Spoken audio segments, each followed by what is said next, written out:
Welcome back to Exploring Psychology Through Science Fiction. This lecture is going to focus on healthy coping strategies. One of the things I like about psychology is that there are very few definitive or right answers. What might be good for one person can be harmful for another. For example, I've previously worked with a number of Type A students. You know the type: ambitious, rigidly organized, impatient, take on more than they can handle, anxious, proactive, concerned with time management. People with type A personalities are often high achieving workaholics who multitask, push themselves with deadlines, and hate both delays and ambivalence. Versus the type B individuals who tend to have lower stress levels, typically work steadily, enjoying achievement but not becoming stressed when they do not achieve. They may be creative and enjoy exploring ideas and concepts. They are often reflective. As an example, I'm going to tell you about Jill. Jill is in her junior year. She's in a sorority, active in several campus organizations, volunteering in a professor's lab, and is applying for a summer internship. Oh, and she's taking 18 hours of upper level classes and is working on an honors thesis. How do you think she feels? Stressed, overwhelmed, anxious, fear of failure, scared, panicky? I could probably go on and on. When we talk about coping strategies, what does Jill need to learn to do? She needs to learn how to relax, to take some time for herself, to be able to give herself a break and cut herself some slack. It will likely be very hard for her to take time off, relax, or do nothing. But if she doesn't learn how to do this, she will either burn out or get so overwhelmed that she finally crashes and burns. To survive, she must develop self-care skills. To look at the opposite end of the spectrum, let's talk about Jack. Jack has changed majors 3 times. He's in his 4th year but is not sure when he'll graduate. He spends way too much time on social media, the internet. He's a regular at the bar scene, smokes pot on a regular basis, never wants to leave college. Jack is an expert at avoiding and escaping from responsibility. What he's not so good at is buckling down, focusing, problem solving, and working toward a goal. Jack will need to learn how to limit the amount of time he spends on avoidance activities and develop the discipline to set and achieve goals. In both of these examples, it's about developing more of a balance between life's activities.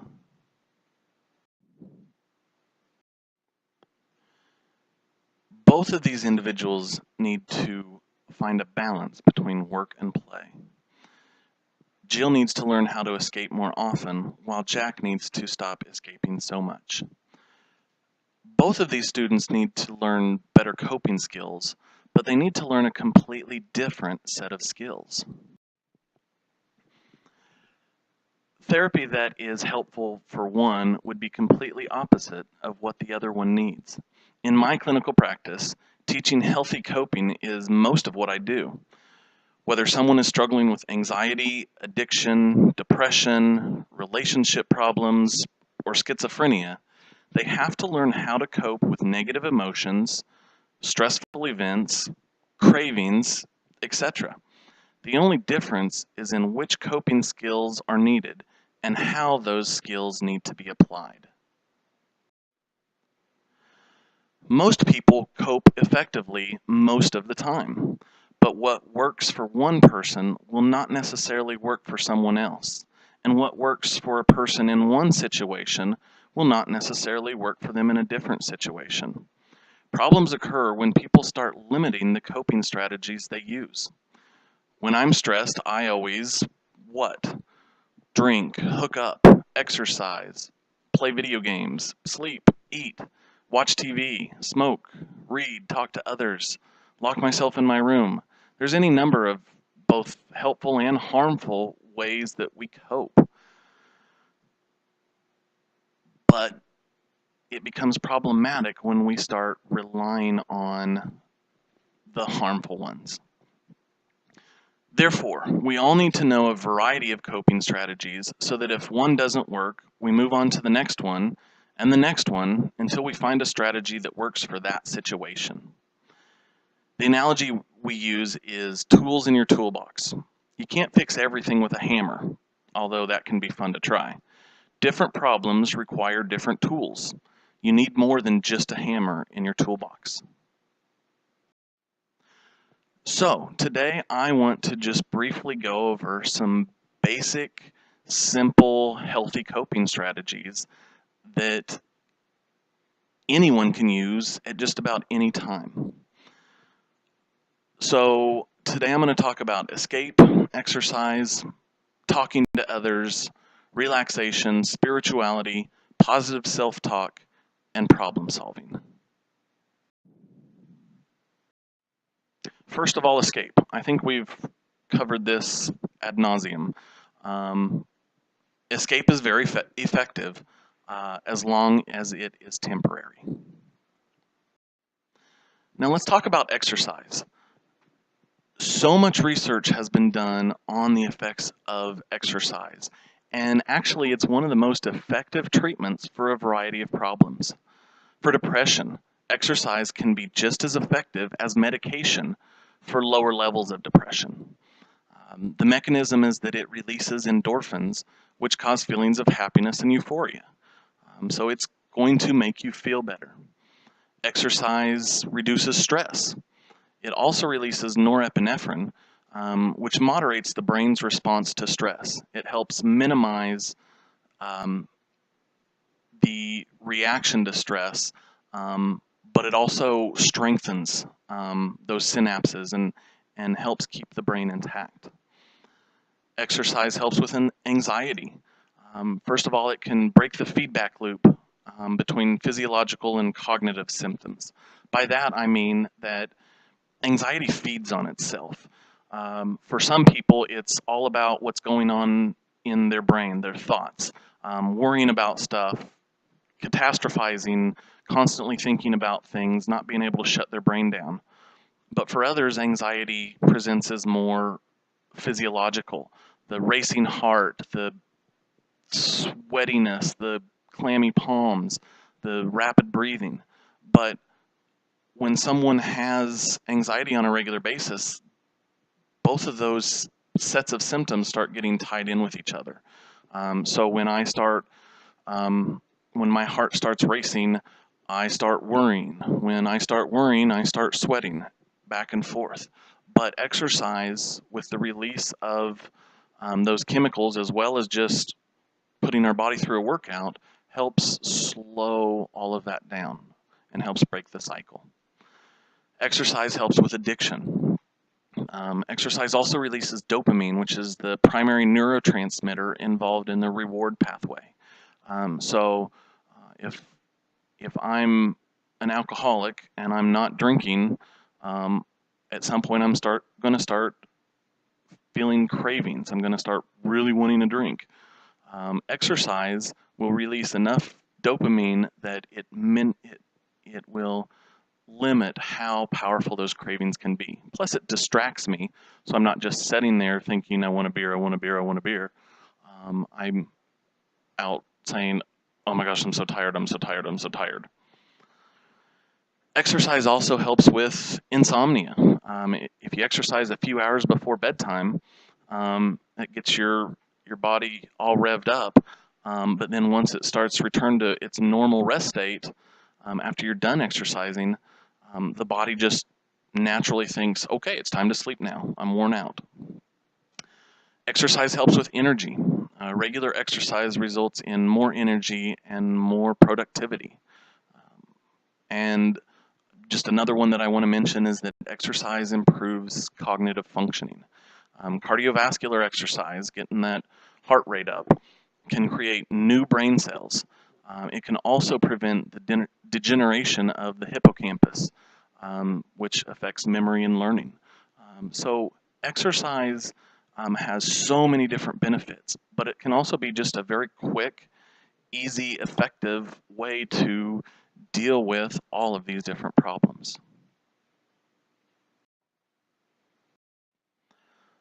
The next coping skill that I want to talk about is talking to others. Humans are social beings. Everyone needs to feel connected to others. Um, so just being around other people can help you feel better. Another aspect is that it's important that we ask for help. Now, this goes completely against Western society and the push to be independent and self-sufficient, but that just makes people more miserable. Everybody needs help. And even if you could, by just bearing down, get through it by yourself, why? If it could be easier by asking for some help. Um, Life's already tough enough as it is. You don't need to make it even more difficult by refusing to ask for help. One of the therapies that I tend to use is called interpersonal psychotherapy, and that focuses on improving a person's relationships with others. So all of therapy is looking at, well, if you're depressed, okay, is that because you're isolating? Is it because you don't have someone special to spend time with? Is it because you chase everybody off? What is it about your interactions with others that are leading to problems? And this has been shown to be effective for a variety of problems. And finally, to look at it from the other side, helping others is a very good coping strategy. Sometimes we get so involved in that poor me feeling, just, oh my gosh, why does this keep happening to me, and I've got it so bad. Just getting out of yourself and focusing on someone else can make you feel better, plus you're helping somebody else out.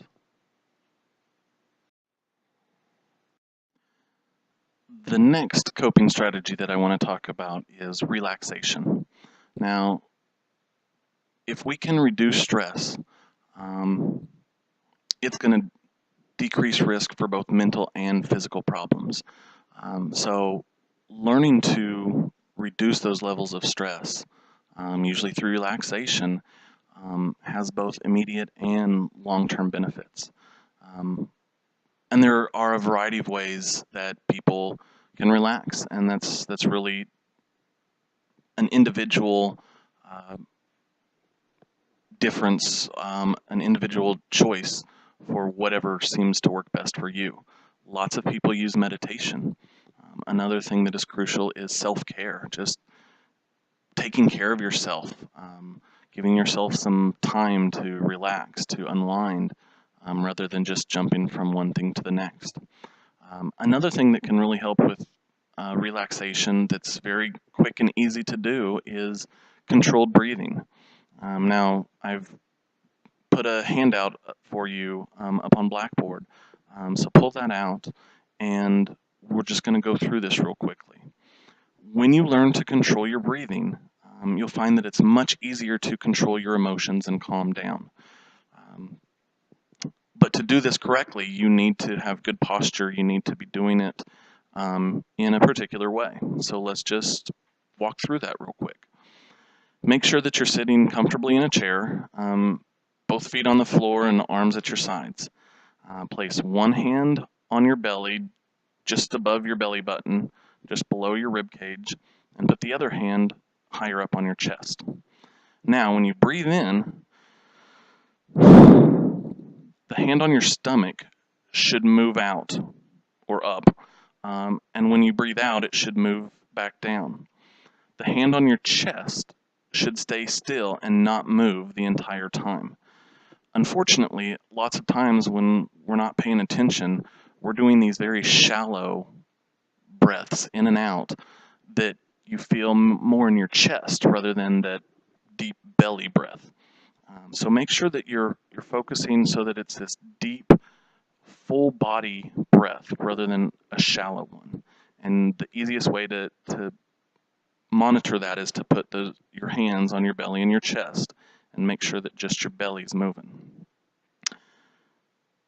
Once you get good at that deep, controlled breathing, you want to try to focus on breathing more slowly when you breathe out.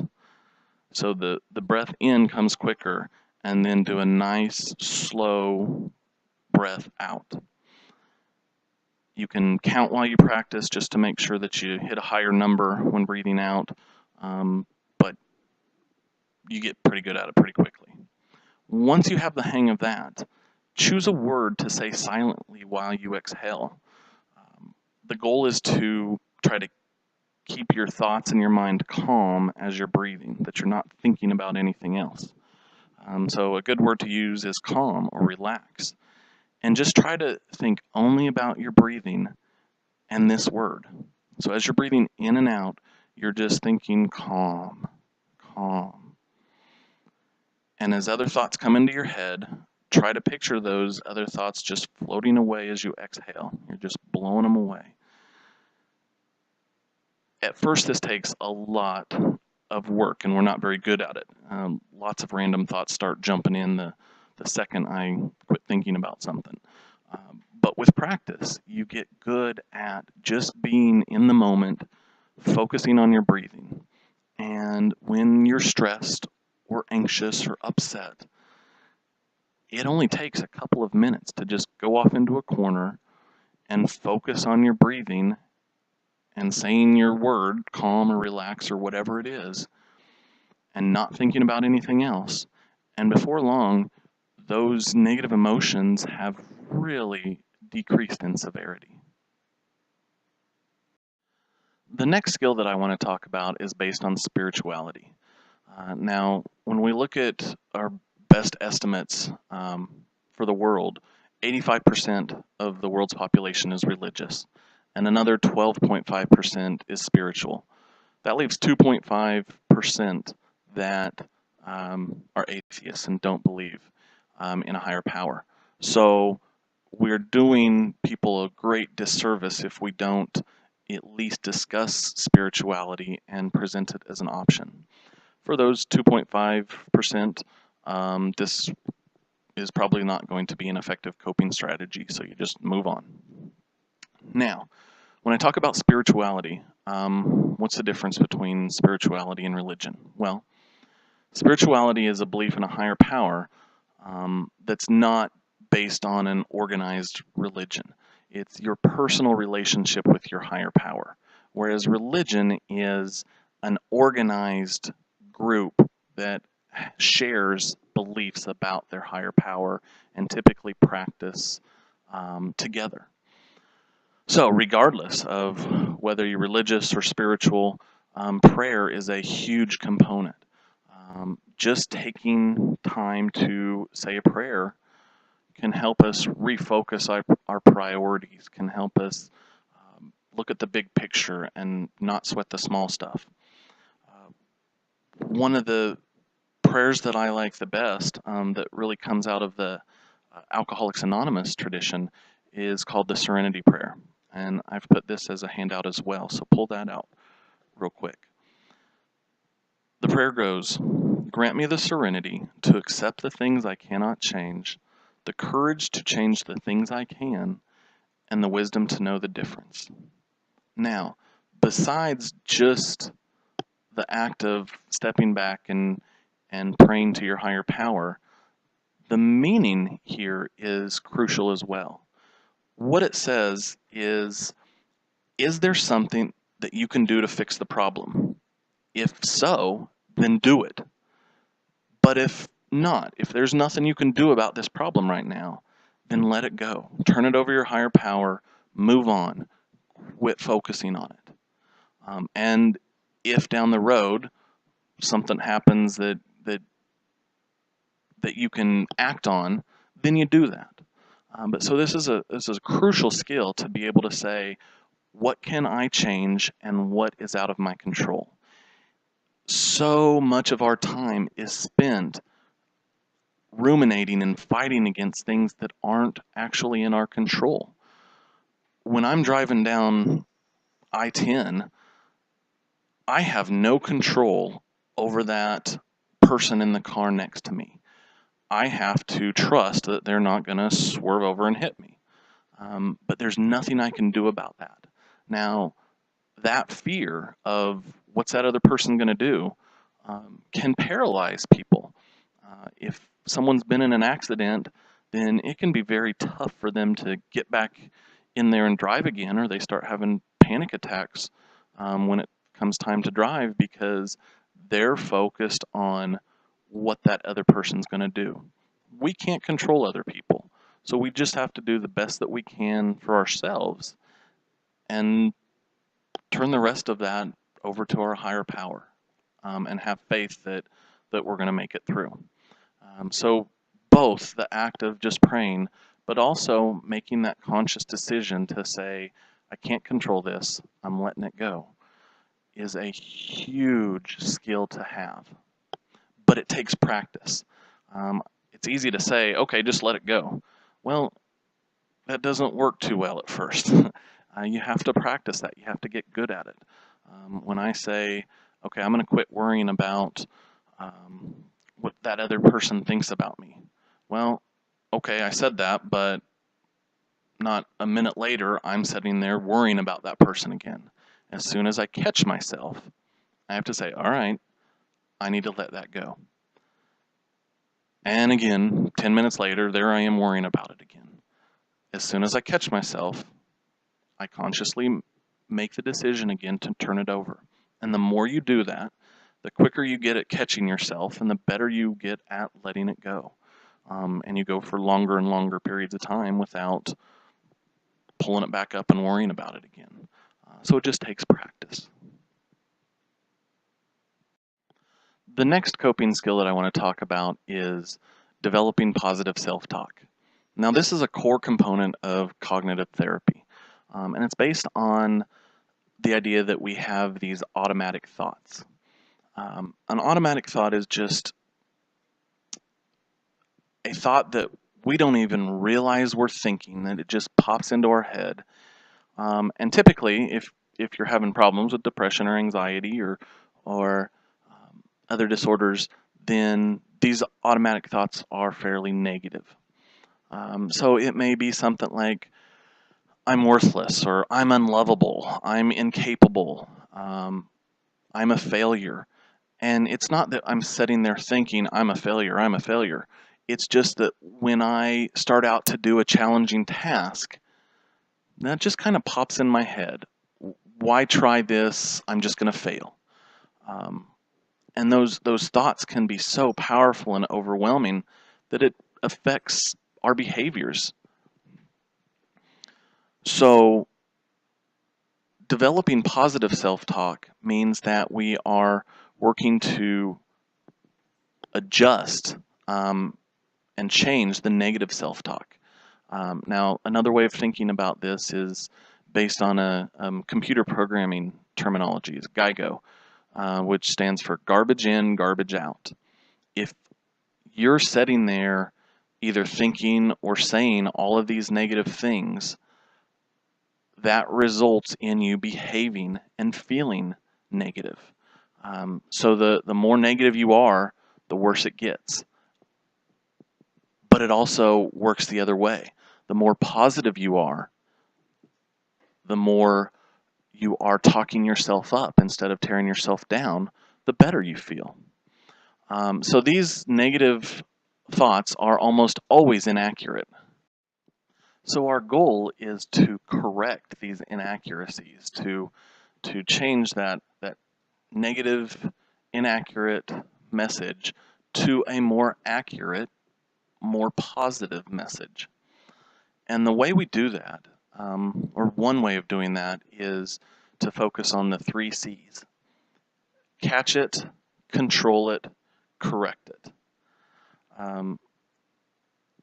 Catch it means, just like in the previous skill, talking about the Serenity Prayer and recognizing when you can and cannot control things, this is along the same lines. You're just being aware, looking for those negative automatic thoughts, so that as soon as you catch yourself thinking that way, you then move on to controlling it, which just means stopping it and say, okay, that's not true. I'm not going to believe that.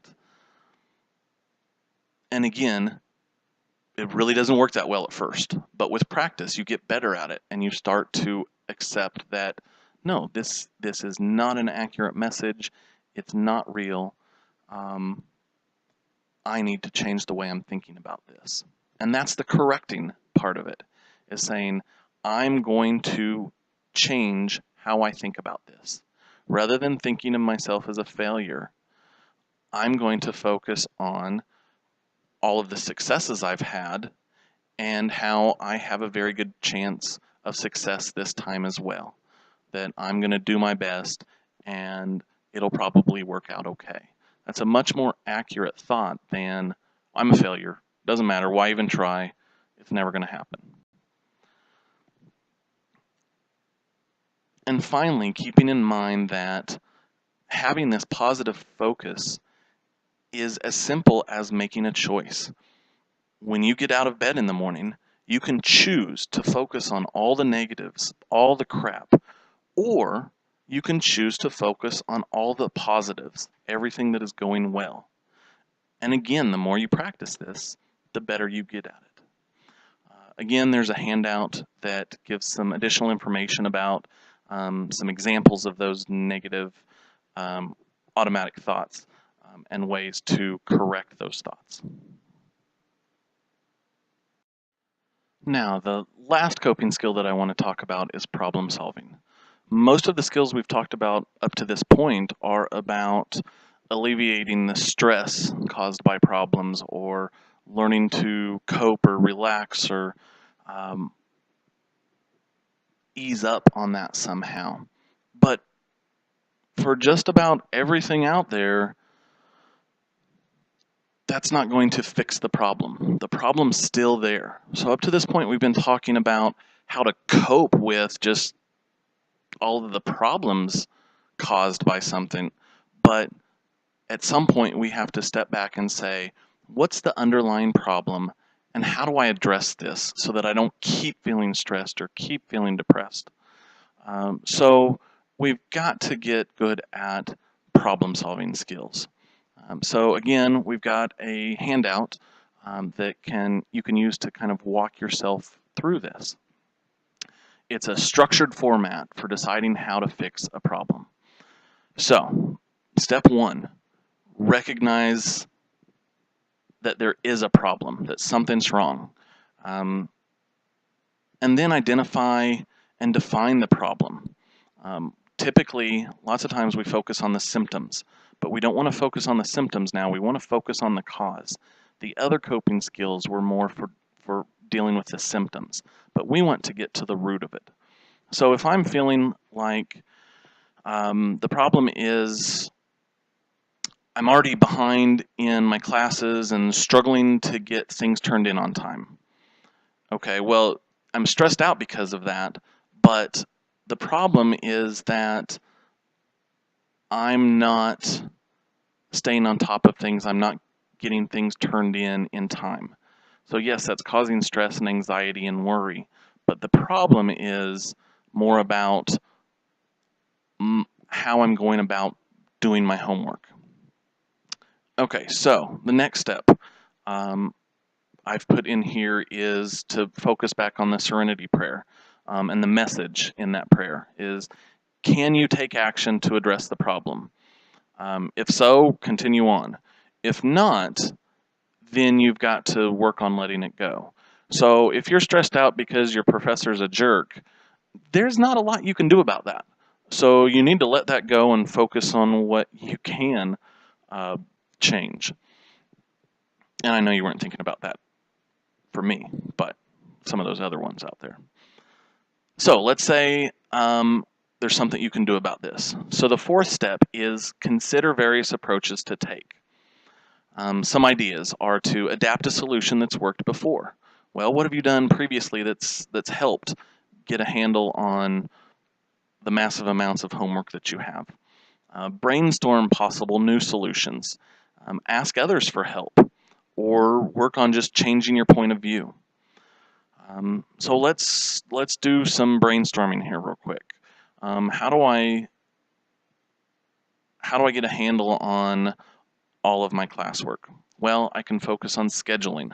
I could drop a class. I could find somebody to study with. I could talk to a professor about my concerns. There's lots of different things that we could do. So the next step is just picking one that you think sounds like it might work. So let's say we've got to deal with the scheduling. I saw lots of that in the procrastination discussion topic last week. So let's talk about scheduling. Okay, so what's my schedule look like? Well, I've got to go out Friday night, Saturday night, Sunday night, sometimes Mondays. So that only leaves me so many nights to do homework. All right, well, we might see a problem there. So looking at what other behaviors, what other activities you're engaged in, and deciding what your priority is. Another approach might be, all right, I've got to just buckle down this weekend and get caught up so that then I can stick to a schedule. So maybe I ask my spouse or my significant other or my roommate to take care of most of the responsibilities this weekend so that I can just really get caught up. Just decide what you want to try. You can list the advantages and disadvantages of each approach. You can ask, well, what will happen if I do this? But decide on what you want to do. The next step, step 6, is to plan out the steps that are necessary for you to enact your solution. So what are all the specifics? Well, okay, so I can't go out this Friday night. So step 1, don't go out. Step 2, talk to somebody about taking care of everything in the apartment or house so that I just have stuff to work on. Step 3, when can I meet up with a classmate to go over their notes?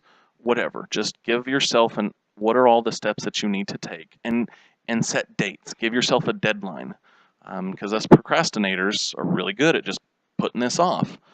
So give yourself deadlines. And just an aside on that, previously we talked about asking for help. Deadlines are really easy just to ignore or push back. But if you ask somebody for help on keeping you to a deadline, that puts a lot more pressure on you to actually do it. So if your significant other or your roommate or a friend or whoever you can find, you ask them just, hey, here's what I've got to be doing over the next couple weeks, and here's my deadlines. Can you just kind of ride me for a little bit here, make sure that I'm sticking to this? Just show them your handout, give them the dates, and tell them to make sure you stick to it. And that's a lot harder to blow off when you know that they're going to come give you a hard time if you haven't done this by a certain date. And then do it. Just put it in action and do what you've said you're going to do. And the last step is stepping back after you've done it and said, how well did this work? Did I fix the problem? Or do I need to go back up to step 4 and start over and come up with another idea to try? So it's all about continuing to work at this. If the problem that you outlined and the solution you came up with didn't work, that's not a failure. You're making progress, you're figuring out how to do this, you're getting better at it. It's rare that we can just snap our fingers and fix a problem easily and right away. This takes work.